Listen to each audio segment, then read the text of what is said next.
la salle de classe, il fait toujours sombre en temps de pluie, ce qui ne permet pas aux élèves de prendre des notes du tableau. Pour remédier à cette situation, l'enseignant invite ses élèves à associer un expert en électricité à l'élaboration d'un projet d'éclairage de leur salle de classe. Bonjour, nous verrons aujourd'hui les matériels électriques. Le matériel électrique, c'est un ensemble des éléments permettant la mise sous ou hors tension d'un réseau électrique, ou encore le matériel nécessaire à la réalisation d'une connexion électrique. Réaliser une connexion consiste à relier un dipôle à un autre dipôle afin que le courant puisse circuler entre eux. Dans un appareil électrique, les dipôles sont reliés entre eux à l'aide de fils électriques et de soudure. Pour ce faire, nous avons besoin d'un générateur. Un générateur est un dipôle ou un appareil capable de produire et de faire circuler un courant électrique dans un circuit électrique. Par exemple, les batteries, les dynamos, les alternateurs, les piles, les groupes électrogènes, etc. Le générateur apporte donc l'énergie électrique dans le circuit. Sa présence est donc indispensable au fonctionnement du circuit. Ensuite, nous avons les récepteurs. Un récepteur est un dipôle ou un appareil qui reçoit du courant électrique et convertit celui-ci en une autre forme d'énergie. Par exemple, les lampes, le fer à repasser, le climatiseur, etc. Une lampe, par exemple, reçoit de l'énergie électrique et la convertit en énergie lumineuse utile pour éclairer une salle, mais aussi en énergie thermique. Dans une installation électrique, il y a plusieurs autres éléments tels que les interrupteurs. L'interrupteur permet de commander le fonctionnement d'un circuit. Généralement, nous utilisons des interrupteurs simples à bascule ou à bouton poussoir, mais il existe de nombreux autres modèles plus ou moins complexes. Il y a également les fils conducteurs.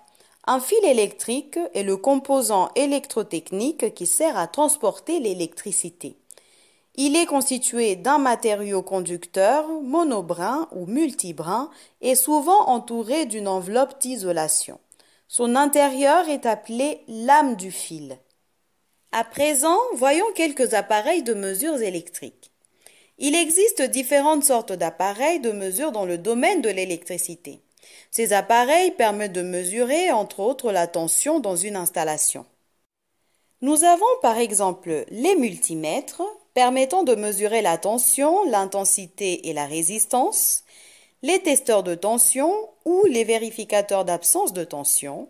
Les modèles sans contact émettent un signal lumineux ou sonore pour prévenir de la présence ou non de tension. Les thermomètres, laser ou à sonde, avec ou sans contact, ils permettent de mesurer la température. Afin de déterminer la consommation énergétique d'une habitation ou d'une salle de classe par exemple, il est important de réaliser un bilan énergétique. Généralement, ce bilan est fait par un professionnel comme par exemple un électricien. Un bilan énergétique est une estimation chiffrée de différentes énergies. Énergie transférée du générateur au circuit, c'est-à-dire l'énergie disponible aux bornes du générateur, l'énergie reçue par le circuit, l'énergie dissipée par l'effet Joule, etc. Le bilan vise à déterminer la consommation d'énergie de l'habitation ou de la salle de classe et son impact en termes d'émissions de gaz à effet de serre. Ainsi, il permet de dresser le devis en identifiant les sources de dépenses énergétiques les plus importantes ainsi que les solutions à envisager pour les réduire. En conclusion, pour réaliser l'éclairage de leur salle de classe, les élèves ont besoin du matériel suivant: un générateur de courant continu, des fils, un interrupteur et une lampe. Ces éléments permettront la réalisation du schéma d'un circuit électrique simple. À présent, c'est à vous de répondre à cette question.